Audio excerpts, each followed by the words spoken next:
بسم اللہ الرحمن الرحیم۔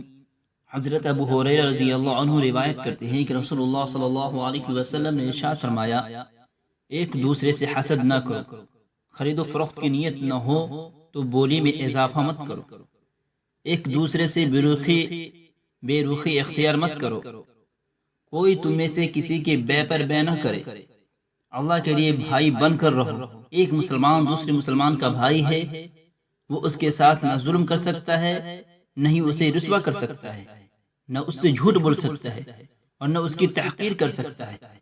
آپ نے سینہ مبارک کی جانب 3 مرتبہ اشارہ کرتے ہوئے فرمایا، تقوی یہاں ہے۔ کسی انسان کے برا ہونے کے لیے اتنا ہی کافی ہے کہ وہ اپنے مسلم بھائی کی توہین کرے۔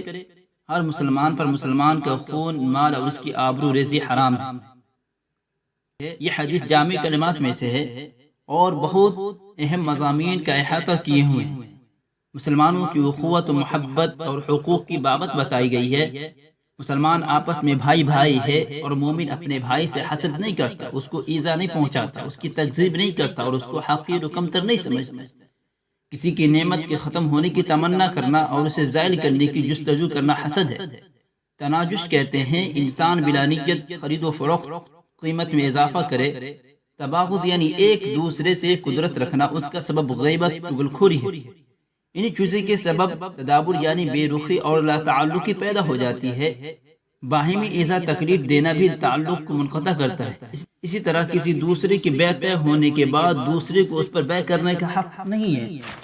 خلاصہ کلام یہ ہے کہ مسلمانوں کے لیے بغض، فریب اور جھوٹ بالکل جائز نہیں ہے۔ انہیں ہر کام میں بھائی بھائی بن کر رہنا چاہیے، نفع و نقصان میں ایک دوسرے کا ہمدرد ہونا چاہیے۔ نبی کریم صلی اللہ علیہ وسلم نے قلب اطہر کی طرف 3 مرتبہ اشارہ کیا اور فرمایا، تقوی یہاں ہوتا ہے۔ لہذا دل ہی خوف و خشیت کا اصل مقام ہے، ذکر و انابت کا مرکز ہے۔ دل درست تو جسم درست اور سارے ہی اعضاء صحیح۔ ایک حدیث میں ہے کہ جسم میں ایک گوشت کا لوتھڑا ہے، اگر وہ صحیح ہو جائے تو پورا جسم درست ہو جائے، اور یہ بگڑ جائے تو تمام جسم بگڑ جائے۔ یاد رکھو وہ دل ہے۔ ہر مسلمان کا خون، اس کی عزت و دولت دوسرے کے لیے قابل احترام ہے۔ چنانچہ کوئی کسی کی جان و مال سے تعرض نہ کرے، کسی کی عزت سے کھلواڑ نہ کرے۔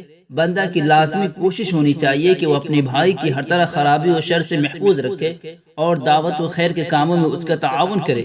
الغرض ظلم و زیادتی کو چھوڑ کر اللہ کے لیے بھائی بھائی بن کر رہو۔